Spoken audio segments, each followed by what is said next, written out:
Hello student, आज के इस वीडियो में हम लोग बात करेंगे रेल यात्रा। रेल यात्रा ये क्लास 9th का गोधूली चैप्टर नंबर 9 है, जिसमें आज की इस वीडियो में हम लोग बात करेंगे बुक ऑब्जेक्टिव क्वेश्चंस। तो आपको यहाँ पे बुक से आपको ऑब्जेक्टिव क्वेश्चंस छांटने को लेकर के बात करेंगे।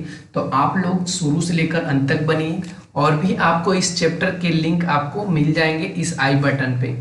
तो आपको ध्यान रखने, और भी इस चैप्टर के यहाँ पे लिंक मिल जाएंगे, तो आप सभी ध्यान रखेंगे आई बटन पे। यदि आप लोग चैनल पे नए हो तो चैनल को सब्सक्राइब करना है, यहाँ पे आई बटन पे आपको मिल जाएगा।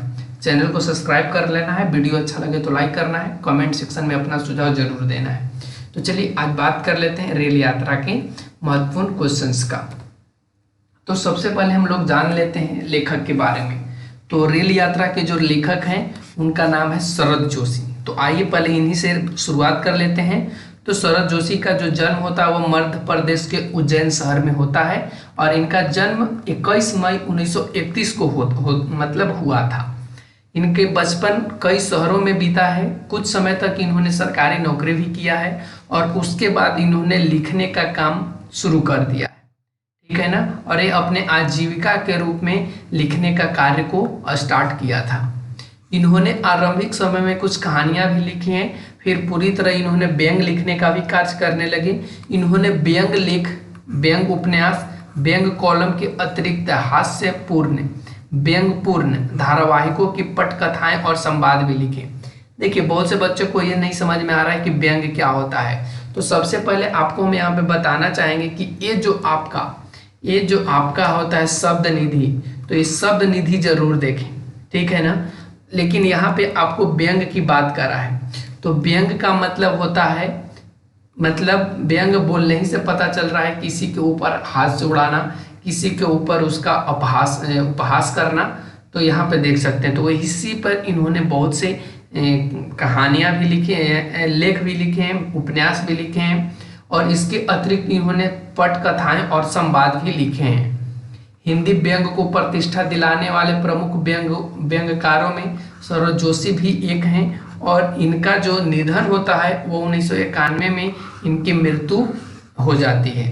तो इस तरीके से यहाँ पे हमने इनकी मृत्यु को भी देख लिया। जन्म होता है 1931 में, मर जाते हैं वे 1961 में, यानी 60 साल की आयु में ही इनकी कहानी खत्म हो जाती। अब आइए बात कर लेते हैं कि शरद जोशी की प्रमुख कृतियां कौन कौन रही है।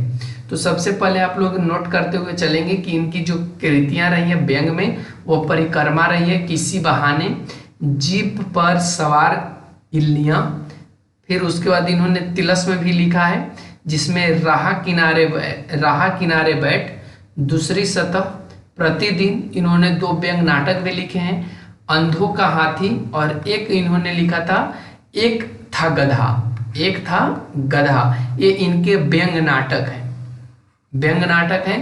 एक उपन्यास में भी इन्होंने लिखा है, जिनमें मैं केवल मैं उर्फ कमलमुखी बीए, ये इनका उपन्यास है। तो यहाँ पे हमने देखा कि इन्होंने उपन्यास कैसे लिखा, कौन कौन से लिखे, नाटक कौन कौन से लिखे, और साथ में तिलस में भी इन्होंने लिखा है, ठीक है ना। और जो चीज़ आपको समझ में नहीं आता बच्चे, आप लोग कमेंट सेक्शन में जरूर पूछना। आगे बढ़े तो कहता है कि शरद जोशी की जो भाषा रही वो अत्यंत सरल और सहज है। मुहावरों और हास परिहास का हल्का स्पर्श देखकर इन्होंने अपनी रचनाओं को अधिक रोचक बनाया है। कहने का मतलब इन्होंने जो भाषा लिया वो बहुत ही अत्यंत सरल और सहज लिया है, जिनमें मुहावरों का प्रयोग इन्होंने अच्छे से किया है। हास और परिहास यानी कहने का मतलब मजाक उड़ाने में इन्होंने हल्का मुहावरों का प्रयोग लेकर के उससे और भी रोचक बनाने की कोशिश करा है। आगे बढ़ेंगे तो कहता है कि धार्मिक, अध्यात्म, राजनीति, सामाजिक जीवन, व्यक्तिगत आचरण, कुछ भी शरद जोशी की पैनी नजर से नहीं बच सका है। इन्होंने अपनी व्यंग रचनाओं में समाज में पाई जाने वाली सभी विसंगतियों का बेबाक चित्रण किया है। पाठक इस चित्रण को पढ़कर चकित भी होता है, और कुछ क्या बहुत कुछ सोचने को विवश भी है। आइए और इसके अंतिम चरण में पहुंचे हैं। अंतिम चरण में कहता है कि प्रस्तुत पाठ रेल यात्रा में शरद जोशी ने भारतीय रेल की अस्त व्यस्तता अव्यवस्था के बहाने भारतीय राज व्यवस्था की पोल खोली है। यानी कहने का मतलब इस चैप्टर का नाम रेल यात्रा क्यों पड़ा, तो रेल यात्रा में उन्होंने बताया है कि किस तरीके से रेल यात्रा अस्त व्यस्त रहती है, उनमें अव्यवस्था किस तरीके से है और भारतीय जो राज्य व्यवस्था है उनको क्या करना चाहिए इस रेल व्यवस्था को लेकर के। आगे इसमें लिखा गया कि भारतीय समाज और राजनीति के चाल चरित्र को समझने में यह व्यंग हमारी काफी मदद करता है। और इसमें हम लोग देखेंगे कि रेल यात्रा कैसे इसमें चर्चा किया गया अधिक मात्रा में। सबसे पहले आपको ये शब्द निधि आपको ध्यान में रखने हैं। रोजमर्रा का मतलब प्रतिदिन या दैनंदिन होता है। मनोबल, मन का बल, शराफत, अच्छाई, सभ्य, सज्जनता, इस चीज को आपको दिमाग में रखने हैं। जब आप पढ़ेंगे तो आप इसको अच्छे से यूज कर पा रहे होंगे।